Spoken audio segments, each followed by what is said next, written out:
حضور نبی اکرم صلی اللہ علیہ وآلہ وسلم ارشاد فرماتے ہیں، اور یہ حدیث قدسی ہے، ما یزال عبدی یتقرب الی بالنوافل،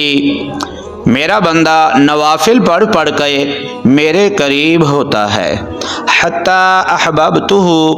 یہاں تک کہ وہ میرا پیارا ہو جاتا ہے، کنت سمعہ الذی یسمع بہ،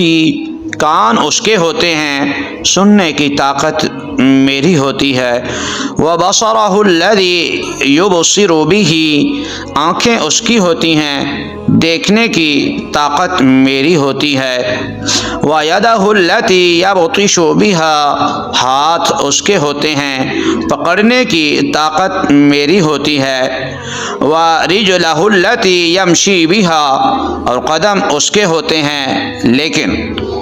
اس قدم میں جو سفر کرنے کی وسعت ہے وہ میری ہوتی ہے، وَلَئِنْ اسْتَعَاذَنِي لَأُعِيذُهَا، اور وہ میری پناہ مانگتا ہے تو میں اس کو پناہ دے دیتا ہوں، وَلَئِنْ سَأَلَنِي لَأُعْطِيَنَّهُ، اگر وہ مجھ سے سوال کرے تو میں اس کو سوال کے مطابق عطا کرتا ہوں۔